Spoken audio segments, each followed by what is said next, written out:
Guten Tag aller Herr Wallis hier. Heute wollte ich kurz über dieses Thema mit euch sprechen.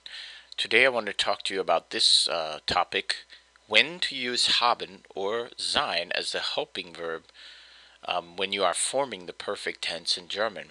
The perfect tense, remember, in German requires a helping verb, which is either haben or sein, and a past participle. So the first thing, or the first rule I always say, is if the verb clearly indicates motion to a new location, or you're moving from one location to the next, you will use a form of sein as a helping verb. And let me show you what I mean. Spielen, to play. For example, ich habe Fußball gespielt. Alone, spielen does not indicate that you're moving to a new location, so the helping verb is a form of haben. And what form of haben it would be would depend upon your subject. In this case, ich habe. Gehen, however, does indicate, standing alone, that it moves from one location to the other. When you go somewhere, you're moving. The implication is that you're moving, so it's not ich habe zur Schule gegangen, but rather ich bin zur Schule gegangen. And even though we see the bin here as the helping verb, in English we have to still think of that as meaning I have. So this means I have gone to school. For example, schreiben. Ich habe ein Buch geschrieben. Fliegen. You're moving when you're flying, so ich bin nach Deutschland geflogen, which means I have flown to Germany. Fahren. You are driving, so you're clearly moving. Du bist nach Atlanta gefahren. You have driven to Atlanta. Or sprechen. Ich habe Deutsch gesprochen oder nicht gesprochen.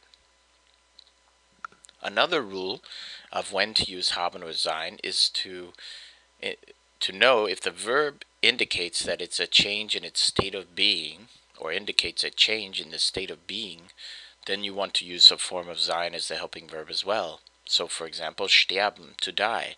When you are dying, you are changing your state, going from living to dead. So you wouldn't say hat gestorben, which you'd have to say ist gestorben, which means he has died. Verschwinden, another example, to disappear. You're going from the state of visible to invisible. So ist verschwunden, he has disappeared.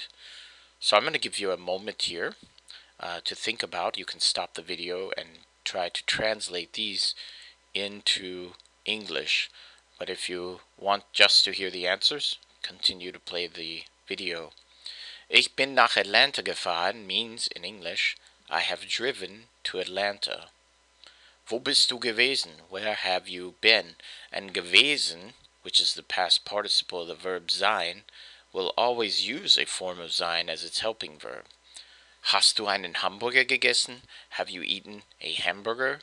Und bist du krank geworden? Have you become sick? Werden is a complicated verb in German. It can be used to mean become, and when you're becoming something, you're changing your state. So this is going to always use sein as the helping verb. Okay, so in this particular exercise, I'm just giving you the verb and what it means, and I want you to basically tell me whether you would use haben or sein as a helping verb. So we'll run through them very quickly here. Again, if you want to try it on your own, stop the video. Lernen, to learn. Past participle gelernt. Ich habe Deutsch gelernt. Wachsen, to grow. Gewachsen. Er ist groß gewachsen. Fliegen, to fly. Geflogen. Er ist nach Deutschland geflogen. Schreiben, to write. Geschrieben. Ich habe ein Buch geschrieben. Fallen. Er ist gefallen. Sterben. Sie ist gestorben. Kämpfen. Ich habe gekämpft. Zahlen. Ich habe gezahlt oder bezahlt. Bleiben. Bleiben will always use sein as a helping verb. It's sort of one of those you just have to remember. So, ich bin da geblieben. Gelaufen. Sein. Er ist weggelaufen. Lesen. Er hat ein Buch gelesen. Er hat die Gitarre gespielt. Und er hat geklettert. Okay, so das war's. Vielen Dank für das Zuschauen und auf Wiedersehen.